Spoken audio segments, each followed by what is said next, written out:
Hi there, my name is Ron Rogers, and this video is titled Flying with Difficult Captains. And this has to do with the captain I'll call Captain Leray. That's not his real name, and that's not his picture. He would never fly anything that didn't have round dials. Flat screens were just totally inappropriate. But both Jim and John were these captains at my airline, and anybody who flew with them knows exactly who they are. In fact, people had pencils made that said, I survived a month flying with the Learays. Anyway, they would really like to ride co-pilots. This isn't exactly a discussion about riding the co-pilot, but more about some of the arrogance that they exhibited. We were in a 727. I was the co-pilot. We had a flight engineer, and we're on a long cross country. And we get up at cruise, and Jim starts telling me about how difficult it is to be a captain, how very few could be, the training he required, the experience, especially the experience, just the fortitude. And he was flying with co-pilots, and he had absolutely great fear of whatever happened. If anything happened to him or any of the other captains, he would only hope that there was a deadheading captain that could save the aircraft, because it was left up to the rest of the crew, it would probably end in disaster. And we're kind of going like, all right. Well, we had a little bit of a pause, and then we had a little bit of a pause, and I started whistling, and I'm not going to destroy your ears with my whistling. I've got a recording here. I started whistling the theme to The High and the Mighty. If you're not familiar with it.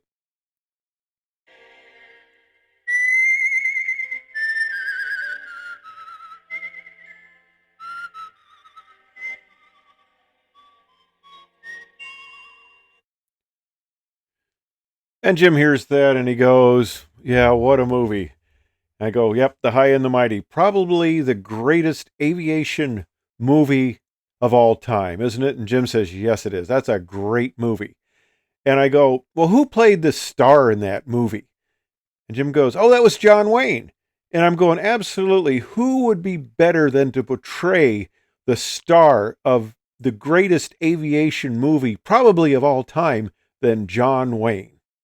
And he goes, yeah, that's great. And I go, by the way, you know what his crew position was? Jim says, well, he was the captain. No, Jim, he wasn't the captain. He was the co-pilot. And Jim looks at me, and then he looks at the engineer, and the engineer goes, he was the co-pilot. Oh my gosh. Well, who was the captain? Go Robert Stack. Robert Stack was the captain. Oh, Jim is deflated. Why would they do the greatest aviation movie against, of all time, and featuring the co-pilot? I said, very interesting, isn't it? And I started whistling the theme to The High and the Mighty again. A little bit of time went on, and we were just discussing things, and he mentioned he knew I'd flown out at Edwards in flight test, and he mentioned that he had flown a charter into Edwards.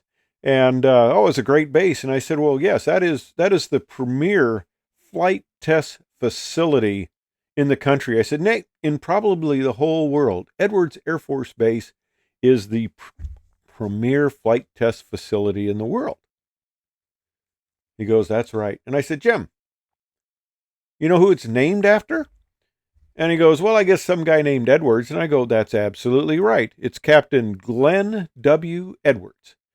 It was named after him. And do you know the accident that occurred?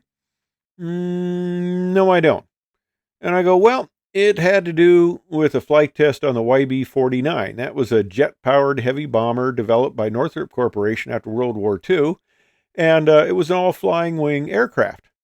Now, you know who the crew members were on that? And he goes, well, the pilot would have been Edwards, right? And I go, no, actually not.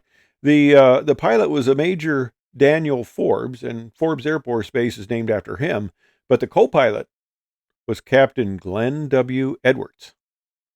3 other crew members were also killed. What happened was the aircraft suffered a structural failure where both outer wing sections became detached from the center section, and the cause of the crash was attributed to excessive pull-out loads imposed on the heavy airframe when a scheduled flight test of the large bomber's stall recovery resulted in a sudden and dramatic high-speed nose-over. The post-stall high-speed dive resulted from a clean, low-drag all-wing design, which gave the YB-49 a rapid speed increase in any type of dive.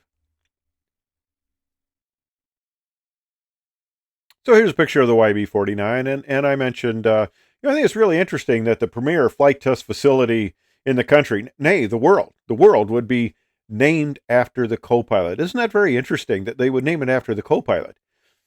All right, Jim's over there stewing just a bit, and he knows he's been set up again. He goes, all right, why'd they name it after the co-pilot?